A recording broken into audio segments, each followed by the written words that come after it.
Olá pessoal, mais uma vez sejam bem-vindos ao canal do Crow, dando continuidade aqui aos nossos vídeos, nessa série que explora mitos e lendas, que explora o seu significado e como a gente pode usufruir desse significado, dessas lições, né, que são transmitidas pela nossa ancestralidade através dos mitos e lendas, e com especial enfoque, especialmente desde os últimos 3 vídeos, a rica herança celta, o rico legado que a cultura celta nos deixou. Fizemos alguns vídeos anteriores justamente tentando lançar um pouco mais de luz sobre quem de fato são os celtas, do quanto é difícil hoje a gente, com respeito e com responsabilidade, catalogar, né, usar esse termo de uma forma correta, e é por isso que a gente hoje vai mergulhar um pouquinho mais dentro do legado celta, dentro do que essa cultura nos deixou.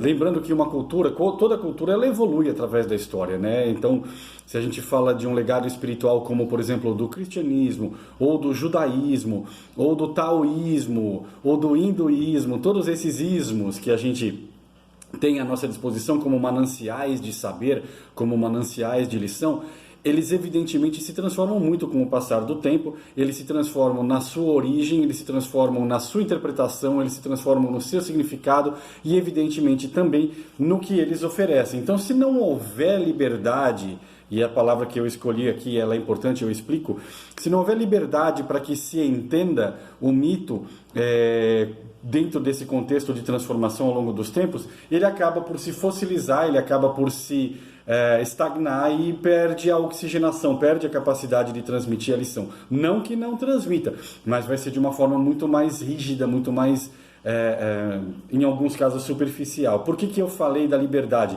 Porque essa liberdade, ela tem que ser, ela não há de ser tomada por quem interpreta o mito. Veja bem, é o inverso. A liberdade tem que ser dada ao mito, para que ele possa se apresentar, para que as lições possam, por ele, transbordar de uma forma livre, como uma nascente de água fresca que brota do solo duro, né? Então, a liberdade que eu estou falando aqui não é uma liberdade de interpretação. Eu acho que é assim, portanto assim vai ser.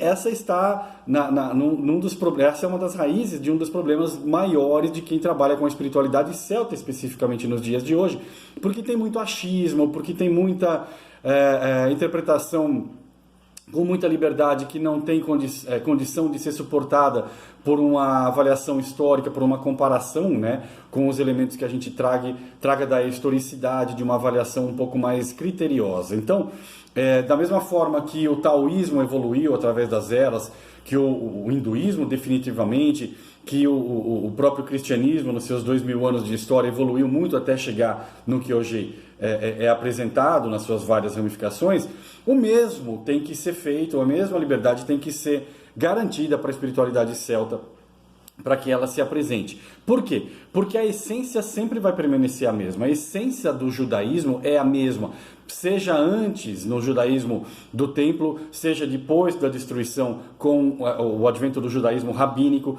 O cristianismo vai ser o mesmo, a sua mesma essência, ainda que nas mais diferentes ramificações do catolicismo, do protestantismo, do neopentecostal, as palavras-chave são sempre as mesmas, e é através do conhecimento dessa palavra-chave que se acessa a essência de uma determinada espiritualidade, que por sua vez trazem ou possibilitam acessar a sua essência, a sua lição fundamental, né? As suas lições fundamentais. Então, se a gente viu nos vídeos passados, dê uma clicadinha aí para ver na dica de sugestão aqui do próprio YouTube.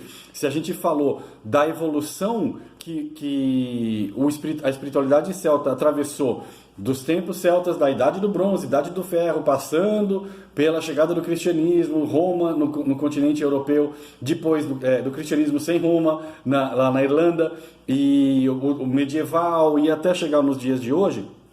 A gente ainda vai complementar essas informações em vídeos futuros. Como é que eu consigo achar uma essência comum? Ora, se eu fizer como algumas pessoas fazem, que descartam tudo aquilo que venha de uma matriz cristã, portanto, né, o grosso, não consigo não rir, o grosso do que se sabe, graças aos monges copistas, especialmente da Irlanda, se eu descartar o que eles nos apresentaram, então eu vou ter muito pouco para lidar. Eu vou ter só as evidências históricas da literatura contemporânea de gregos e romanos. Dê uma olhada nos vídeos anteriores, vocês vão saber do que eu estou falando. Agora, se eu absorver essa percepção, se eu souber filtrá-la para identificar no que ela apresenta, o que há de concreto, o que há de essencialmente celta pré-cristão, aí sim eu vou ter um leque muito mais amplo, vou ter uma capacidade muito maior de absorver essas lições que vão mostrar para mim. E agora a gente entra na parte legado. Aqui começa o vídeo, a bem dizer, do legado celta. O que os celtas, através desses textos de diversos períodos diferentes, preservam e transmitem para nós que estamos aqui tantos séculos depois, tentando resgatar essas lições. Em primeiro lugar, uma conexão muito diferente do que a gente tem hoje entre aquilo que é humano, mortal, e o que é divino, entre o que é sagrado e o que é mundano. Há uma proximidade muito maior que a gente encontra, por exemplo, nas narrativas celtas pré-cristãs, preservadas pelos monges copistas da Idade Média, e que mostram uma integração e uma interação constante entre grandes deuses como Lur e mulheres mortais como Dectinia, ou como Niv, que vem do outro mundo e fala com Ishin, que é um mortal, apesar da origem divina dele. Então, esses exemplos todos, eles mostram para a gente, aqui é importante, fundamental, ter a liberdade, ou melhor, dar ao mito a liberdade para que ele se manifeste e a minha interpretação seja condizente, seja respeitosa, seja íntegra. Ou seja, que eu, ao ler um mito desse, ao invés de tentar interpretar qual que é o verdadeiro significado de Ishin e Niv, que eu perceba uma lição comum de integração entre o outro mundo, o mundo divino, o mundo espiritual, e este mundo. Isso parte de um pressuposto fundamental levantado, por exemplo, nos estudos de mitologia, de religião comparada, de Georges de Mézil, quando ele fala do princípio do animismo, ou seja, de que tudo tem alma, de que tudo tem uma essência espiritual, além daquela que seja racionalmente explicada, logicamente explicada, ou que seja fisicamente comprovada. Há uma componente espiritual que não pode ser ignorada, e ela está presente na espiritualidade celta de forma bastante abrangente, de forma bastante clara, é fácil de se entender, né? Ou seja, a partir do momento que eu tenho uma percepção anímica de que tudo tem alma, então eu vou entender o porquê que há tantos animais, e é bom a gente dizer, a palavra animale no latim é aquilo que tem ânima, aquilo que tem alma, e aí vai ter gente aqui no século XXI ainda questionando se animais têm alma, se animais têm consciência. É assustador o quanto faz falta um pouco de entendimento de línguas, de idiomas, da evolução dos étimos, né, da etimologia, da semântica, do uso e assim por diante. Então é fundamental que a gente rompa algumas dessas barreiras para que a compreensão aflore de uma forma muito mais natural, de uma forma muito mais prática. Então, se eu parto do princípio que tudo tem alma, fica mais fácil entender quando um animal conversa com um herói, uma heroína, um rei, uma rainha, um deus ou uma deusa. Um deus assume a forma de um animal, um santo como São Patrício assume a forma de um gamo. Há uma integração perfeita na mitologia, na literatura mitológica que nos chega da Irlanda, entre o divino e o humano, entre o sagrado e o profano, entre o outro mundo e este mundo. E isso faz com que a percepção dos animais como sendo portadores eles de alma, sejam também portadores de sacralidade, porque dentro da espiritualidade celta, seja pré-cristã, seja pós-chegada do cristianismo, a percepção da paisagem como sagrada, ela é fundamental, e não é só a paisagem riozinho, florestinha, é a paisagem do dia a dia, a paisagem daquilo que eu vejo, a paisagem pela qual eu passo. A origem da palavra país é a mesma da origem, a origem da palavra paisagem, que é a mesma origem da palavra passagem. Ou seja, quando eu passo pela paisagem, ela se torna uma entidade com a qual eu interajo, porque ali estão forças da natureza com as quais eu interajo e eu aprendo, e elas me protegem, ou elas me ensinam, ou elas me ameaçam, dependendo da sua abordagem, dependendo do que você está fazendo dentro daquela paisagem. Então, essa percepção bastante xamânica, bastante comum dentro da mitologia celta, da espiritualidade celta, ela é sintetizada com brilhantismo por um filósofo do século XXI já, chamado John O'Donoghue. Ele é um filósofo e um teólogo irlandês, que diz o seguinte sobre esta relação do irlandês com a sua paisagem. Aspas para John O'Donoghue. A espiritualidade celta nos lembra que a vida não é feita apenas de nossos pensamentos, sentimentos e relações. Olha que interessante. Ele está falando, você pensa, que bacana, penso logo existo. Você sente, que lindo, você tem uma alma. Você se relaciona, que bacana, você interage com os outros. Mas isso não basta, porque para o O'Donoghue, nós pertencemos à terra. Para o O'Donoghue, traduzindo a espiritualidade celta, nós pertencemos à terra. Há uma pertinência entre nós e a paisagem na qual nós estamos inseridos.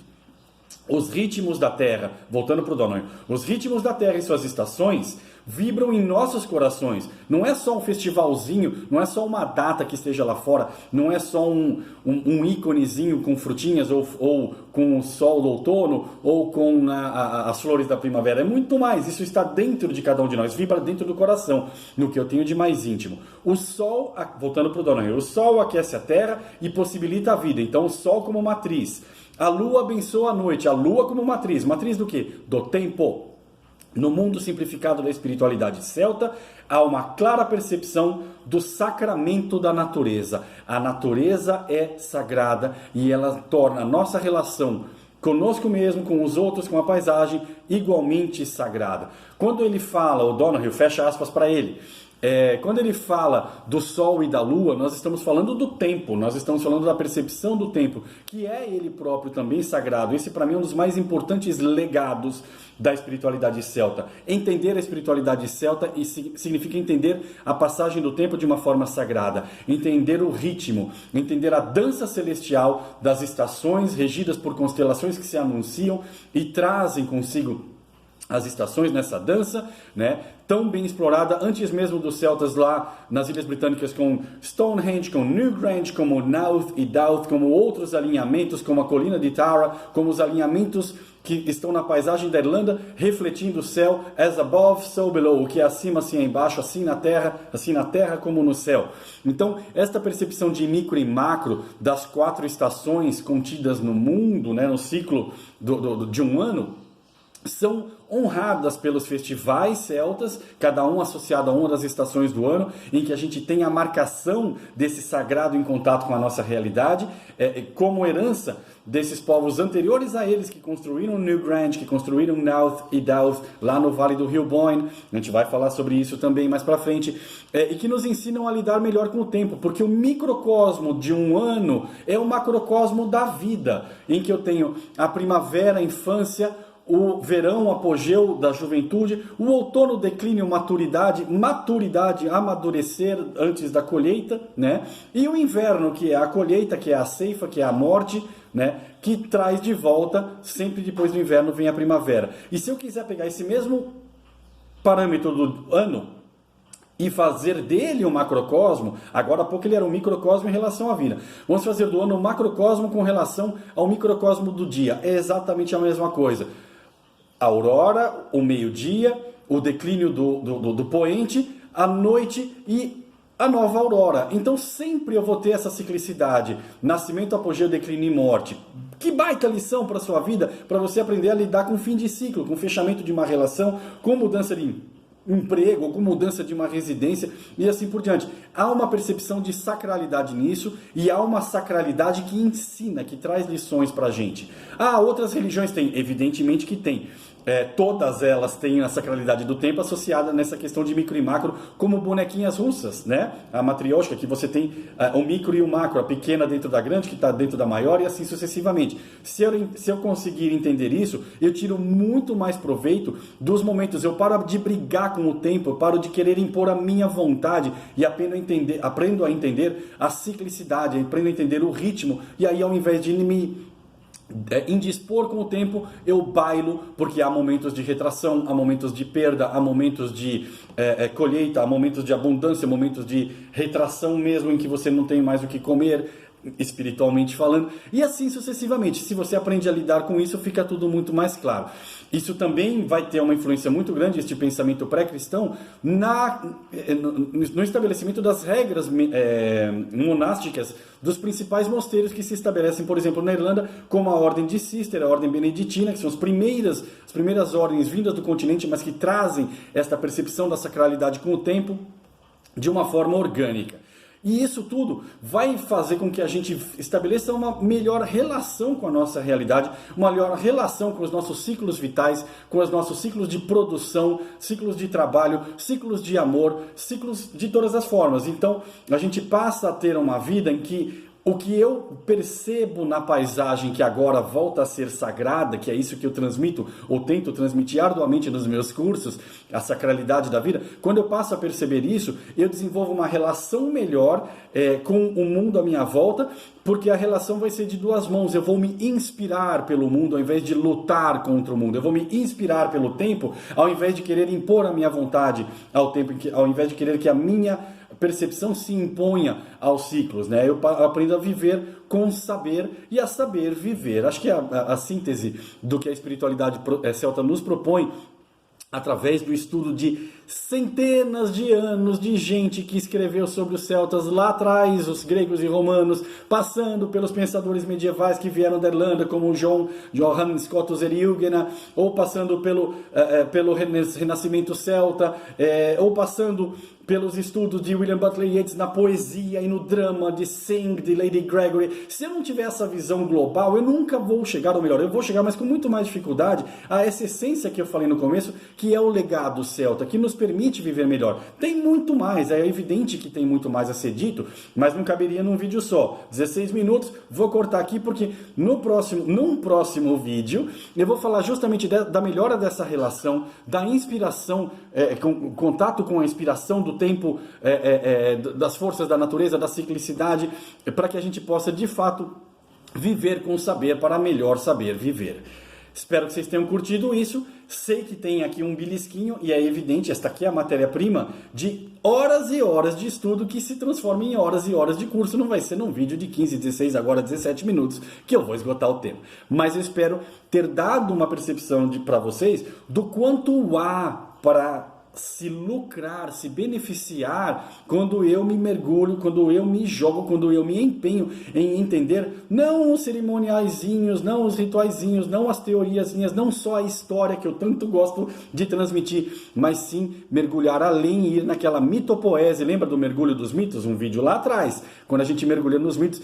Isso tudo que eu falei hoje e muito mais é capaz de aflorar, não porque eu cavei e escavei e cheguei lá, mas porque o mito falou, opa, alguém interessado. E a lição se apresenta através do insight, através da percepção, através da imagética do sonho. Lembrando que o sonho, segundo Joseph Campbell, é o mito individualizado, assim como o mito é o sonho coletivizado. Com isso em mente, a gente encerra esse vídeo de hoje. E agradeço mais uma vez a paciência de vocês. Cliquem no like, acessem os outros vídeos, cliquem no sininho, assinem o canal do Crow para a gente poder continuar falando disso. Tem muito mais a ser dito agora que a gente entrou no legado celta. Espero que vocês tenham curtido, vem muito mais por aí. Fiquem de olho nos próximos vídeos. Para isso, assinem o canal e cliquem no sininho. Até o próximo vídeo. Saudações do Corvo e até lá!